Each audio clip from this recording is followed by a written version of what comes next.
નમસ્કાર મિત્રો, કેમ છો? સ્વાગત છે તમારું અમારી ન્યૂઝ ચેનલમાં.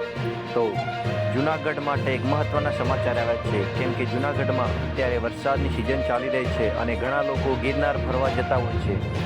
ગિરનાર ફરવામાં ચોમાસાની ઋતુમાં બહુ બધા માણસો આવે છે અને ગિરનારનો કુદરતી નજારો જોઈને ખુશ થાય છે. તો ગિરનાર ફરવા જવાના હોય તો ખાસ જાણી લેજો, કેમ કે મિત્રો ચોમાસાની સિઝનમાં સારો એવો વરસાદ થતાં અનેક નદી નાળા અને તળાવ તથા ડેમ છલકાય છે. તો રાજ્યમાં આવેલા ઝરણા અને ધોધ કુદરતી સૌંદર્યથી ખીલી ઉઠ્યા છે.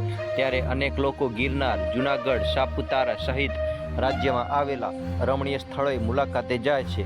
પરંતુ ઘણી વખતે નદી, તળાવ અને ડેમમાં ડૂબવાની ઘટનાઓ સામે આવતી હોય છે. ત્યારે જૂનાગઢ જિલ્લા પ્રશાસન દ્વારા 5 ઓગસ્ટથી 10 ઓક્ટોબર સુધી 37 જેટલા જળાશયો, નદી, ડેમ ખાતે પ્રવેશ પર પ્રતિબંધ મૂક્યો છે. જેમાં દામોદર કુંડ સહિત જૂનાગઢના 37 સ્થળોએ જાહેર પ્રવેશને લઈને પ્રતિબંધ મૂકતું જાહેરનામું બહાર પાડવામાં આવ્યું છે.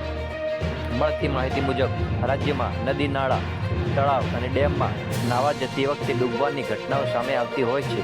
જેને ધ્યાનમાં જૂનાગઢ અધિક જિલ્લા મેજિસ્ટ્રેટ દ્વારા એક જાહેરનામું બહાર પાડ્યું છે. જેમાં ભારતીય નાગરિક સુરક્ષા સંહિતા 2023 હેઠળ જિલ્લામાં આવેલા જળાશયો, ડેમ સહિતના સ્થળોએ જાહેર પ્રવેશ પર પ્રતિબંધ મૂકવામાં આવે છે.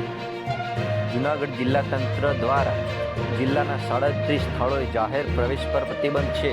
જેમાં દામોદર કુંડ, નરસિંહ મહેતા તળાવ, કાળવા નદી, સોનરખ નદી, ગણેશનગર ખાતે વાઘેશ્વરી તળાવ, બાદલપુર ડેમ, ઉબેણ ડેમ, જટાશંકર જંગલ વિસ્તાર, વિલિંગ્ટન ડેમ, નારાયણધરા, ઓજત નદી પરનો ગુજરિયા ડેમ, ઓજત નદી બંધ, હસનાપુર ડેમ, કોયલાણા માટિયાણા ગામ નજીક ઓજત નદી, સોનરખ નદી પરનો પાસવાડા ડેમ, મેદરડાની મધુવંતી નદીઓ, કેશોદની નોળી નદીઓ વગેરે જગ્યાએ પ્રવેશ પર પ્રતિબંધ મૂકવામાં આવ્યો છે.